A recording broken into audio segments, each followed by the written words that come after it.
ভোরের আলো ধীরে ধীরে নিভে আসছে, চারপাশে অদ্ভুত নীরবতা। সুমন, দুইজন খুব কাছের বন্ধু। সাহসী বলে দাবি করলেও ভেতরে ভেতরে তারা একটু ভয় পায়। চল, আজ রাতে কবরস্থানে যাই। পাগল নাকি? ভয় পাচ্ছিস? আমি? কবরস্থানের গেটটা অর্ধেক খোলা। তারা ধীরে ধীরে ভেতরে ঢুকল।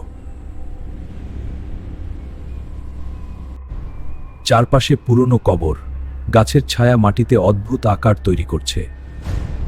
হঠাৎ শুকনো পাতার শব্দ শুনলি? হাওয়া কিছু দেখল, দূরে সাদা কিছু একটা নড়ছে, ধীরে ধীরে এগিয়ে আসছে। তারা বুঝতে পারছে না, ভয় তাদের গ্রাস করছে। হঠাৎ আলোয় আসতেই বোঝা গেল এটা একটা ছাগল। দুজনেই হাঁফ ছেড়ে বাঁচল, তারপর হেসে ফেলল। এতক্ষণ তারা একটা ছাগলকে ভূত ভাবছিল, আসলে জায়গায় না, আমাদের মাথায়। তবুও তারা আর কখনো রাতে এখানে আসবে না। এমন ভয়ানক ভৌতিক গল্প পেতে ফানবাজ ইউটিউব চ্যানেলটি আর ভয় পেতে প্রস্তুত থাকুন।